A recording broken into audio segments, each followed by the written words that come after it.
عزیزان ملت اسلامیہ، ہمارا اور آپ کا ایک روحانی تعلق ہے، ایمانی تعلق ہے، جس روحانی اور ایمانی تعلق نے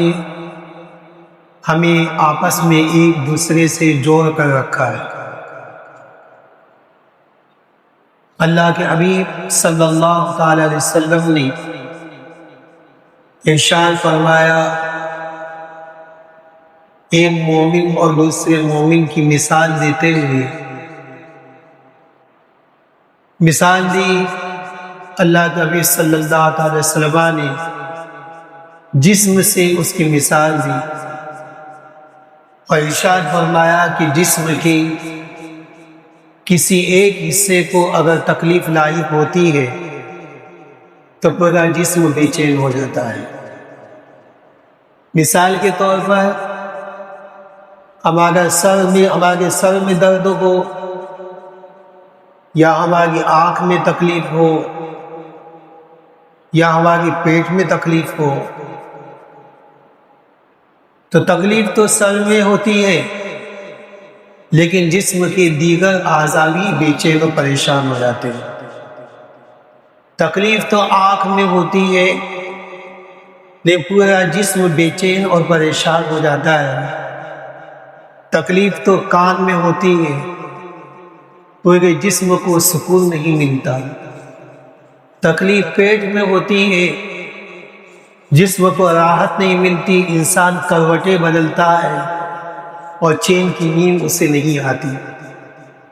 تو بتایا گیا حدیث شریف میں کہ جس طرح جسم کے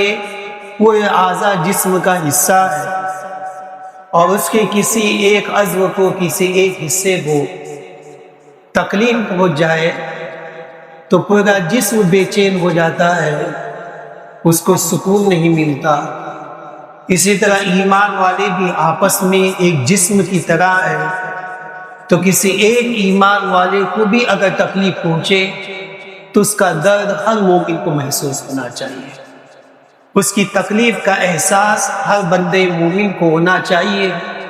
اور جس طرح سے جسم کے کسی ایک حصے کو تکلیف پہنچتی ہے تو انسان اس کا علاج کرتا ہے، کوششیں کرتا ہے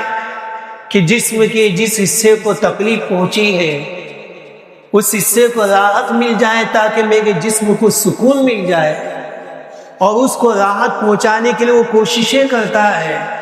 تو اسی طرح اگر ہمارے کسی ایمان والے بھائی کو اگر تکلیف پہنچ جائے، وہ کسی رنج و غم میں مبتلا ہو، تو ہر بندے مومن کی کوشش ہونی چاہیے کہ اس کی تکلیف کو دور کرنے کی کوشش کرے۔ عزیزان ملت اسلامیہ، اللہ تبارک و تعالیٰ نے اپنے حبیب صلی اللہ تعالی علیہ وسلم کے صدقے میں ہمیں ایمان کی دولت سے مالا مال کیا۔ ایمان کی اس دولت نے ہمیں آپس میں ایک دوسرے سے باندھ کر کے رکھا ہے، جوڑ کر کے رکھا ہے۔ ایک ایمان والے بندے کو دوسرے ایمان والے بندے کی راحت سے خوشی محسوس ہوتی ہے، اور ایک ایمان والے بندے کو دوسرے ایمان والے بندے کی تکلیف سے تکلیف محسوس ہوتی ہے۔ اس کی راحت سے خوشی محسوس ہونا، اس کی تکلیف سے درد کا احساس ہونا، یہ سب ایمان کا تقاضا ہے۔ عزیزان ملت اسلامیہ، اب یہ کہ ایک بندے مومن یہ چاہتا ہے کہ اپنے ایمان والے بندے کی تکلیف کو دور کرے، وہ یہ چاہتا ہے کہ اسے راحت پہنچائے، وہ یہ چاہتا ہے کہ اس کی تکلیف و پریشانی میں اس کا سہارا بنے، لیکن ہر ایک انسان کی حیثیت الگ الگ ہوتی ہے، وہ اپنی حیثیت کے مطابق ہی کام کر سکتا ہے، اپنی حیثیت، طاقت و استطاعت سے بڑھ کر وہ کام نہیں کر سکتا۔ تو اب یہاں پہ یہ بات اسلام ہمیں سکھاتا ہے، آقا کریم صلی اللہ تعالی وسلم کی تعلیمات ہماری رہنمائی کرتی ہے کہ اے میرے امتی، اللہ نے تیرے اندر جتنی طاقت و قوت دی ہے، جو تو جتنی حیثیت کا مالک ہے، تو اپنے اندر جتنی استطاعت و طاقت و قوت رکھتا ہے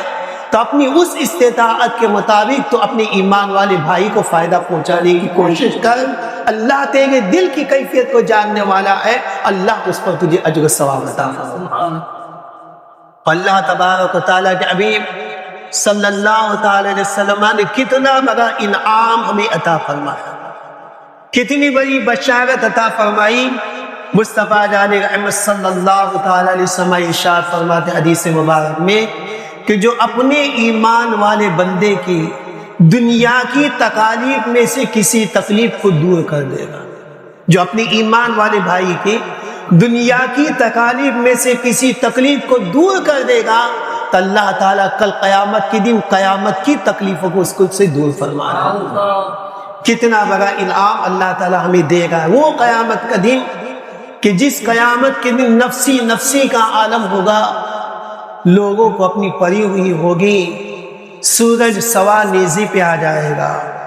اس دن قیامت کے دن روایت میں ہے کہ آج سورج ہم سے انتہائی دوری پر ہے اور سورج کی پیٹھ ہماری طرف ہے. تو گرمی کے موسم میں عالم یہ ہوتا ہے کہ انسان بے چین ہو جاتا ہے، اس کی طاقت جواب دے جاتی ہے، تھک کر کے بیٹھ جاتا ہے، پانی کا طلبگار ہو جاتا ہے تاکہ پانی سے اس کی پیاس بجھ جائے. وہ کوششیں کرتا ہے ایسی چیزوں کو استعمال کرنے کی کہ جن چیزوں کے استعمال کرنے سے اس کے دل کو، اس کے ذہن کو، اس کے جسم کو راحت و سکون مل جائے. لیکن جب کل قیامت کا دن ہوگا تو قیامت کے دن کسی طرح کا کوئی پانی نہیں ہوگا کہ اس پانی سے پیاس بجھا سکے، کوئی شربت نہیں ہوگا کہ اس شربت سے اپنے دل کو سکون پہنچا سکے. سورج اتنے قریب آ جائے گا قیامت کے دن، سورج کی پیٹھ ہماری طرف نہیں ہوگی بلکہ سورج کا چہرہ ہماری طرف ہوگا. آج سورج اتنی دوری پہ ہے، کل قیامت کے دن تو سورج سوا نیزے کے قریب آ جائے گا. اس وقت کی سختی کا عالم کیا ہوگا، اس وقت کی گرمی کا عالم کیا ہوگا. لوگ پسینے میں ڈوبے ہوئے ہوں گے، کوئی ٹخنے تک پسینے میں ڈوبا ہوا ہوگا، کوئی پنڈلی تک پسینے میں ڈوبا ہوا ہوگا، کوئی گھٹنوں تک پسینے میں ڈوبا ہوا ہوگا، کوئی کمر تک پسینے میں ڈوبا ہوا ہوگا، کوئی مکمل طور پہ پسینے میں ڈوبا ہوگا. یہ قیامت کے دن کی ایسی سختی کا عالم ہوگا. لیکن اللہ کے حبیب صلی اللہ علیہ وسلم نسخہ عطا فرمایا کہ وہ قیامت کے دن کی تم گرمی سے بچنا چاہتے ہو، اس قیامت کے دن کی سختی سے بچنا چاہتے ہو تو ایک آسان سا علاج بتایا کہ تم دنیا میں رہ کر اپنے ایمان والے بھائی کی تکلیف کو دور کرو، اللہ تعالیٰ کل قیامت کی دن کی تکلیف کو تمہارے لیے آسان فرمائے. عزیزان ملت اسلامیہ، اللہ کے حبیب صلی اللہ تعالی علیہ وسلم کے اسی پیغام کو بزرگان دین نے عام سے عام فرمایا.